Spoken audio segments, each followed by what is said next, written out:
Praise the Lord. எப்படி இருக்கிறீங்க?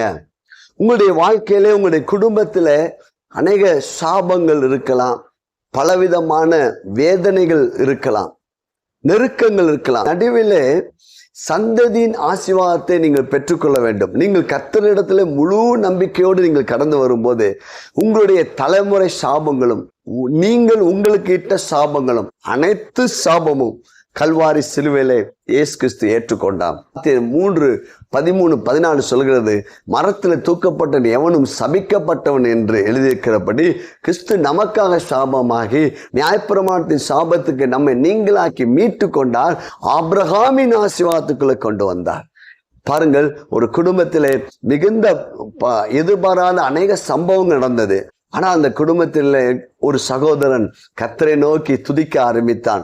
என் குடும்பத்தில் ஏன் இவ்வளவு வேதனைகள், ஏன் இந்த சாபம், ஏன் இந்த கஷ்டம் என்றெல்லாம் ஆண்டவர் சமூகத்தை ஒப்பு கொடுத்து அவன் ஜெபிக்க ஆரம்பித்த போது ஆண்டவர் சொன்னால், நீ துதி, நீ இந்த சாபத்திலிருந்து நான் என் வார்த்தையினால் உன்னை விடுதலை ஆக்கியிருக்கிறேன், இதை நீ நம்பு என்று சொன்ன போது அவன் துதிக்க துதிக்க, அவன் ஆர்ப்பரிக்க தேவனுடைய சமூகத்தில் அவன் மகிழ்ந்து களி கூற, அவனுடைய வாழ்க்கையில கிறிஸ்துவ அண்டலை அவன் நெருங்கி வர, அவனுடைய வார்த்தை ஆண்டோடைய வார்த்தையை ஏற்றுக்கொண்ட போது அவனுடைய எல்லா சாபமும், அவனுடைய குடும்ப சாபங்கள், தலைமுறை சாபங்கள் அனைத்தும் நீக்கப்பட்டது. அவன் தேவனை மகிமைப்படுத்தின போது அவனுடைய வாழ்க்கை மாத்திரமில்லை, அவனுடைய குடும்பமும் அவனுடைய சந்ததியும் மிக பெரிய ஒரு ஆசீர்வாதத்துக்குள்ளே கடந்து வந்தது. இதை பார்த்து கொண்டு உங்களுடைய வாழ்க்கையில, உங்க குடும்பத்தில் ஏதோ ஒரு எதிர்பாராத பல காரியங்கள் நடந்திருக்கலாம், மரணங்கள் நடந்திருக்கலாம், வியாதியினால உங்க குடும்பம் அலக்களிக்கப்பட்டிருக்கலாம்.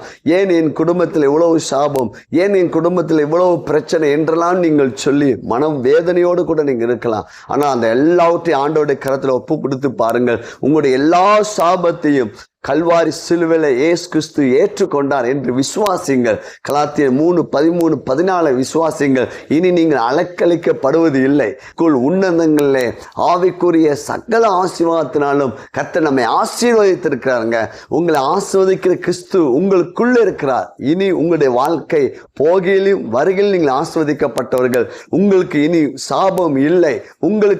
உங்களை ஆசீர்வதிக்கிற கிறிஸ்து தான் உங்க கூட இருக்கிறார். நீங்கள் தேவனை மகிமைப்படுத்த, தேவனை துதிச்சு பாருங்கள். உங்களுடைய வாழ்க்கைக்கு எல்லா கஷ்டங்களும் மாறும். நீங்கள் ஆசீர்வதிக்கப்பட்டவர்கள் என்று நீங்கள் விசுவாசிங்கள்.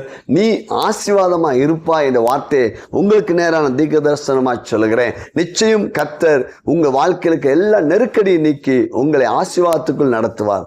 கலங்காதிருங்கள். God bless you.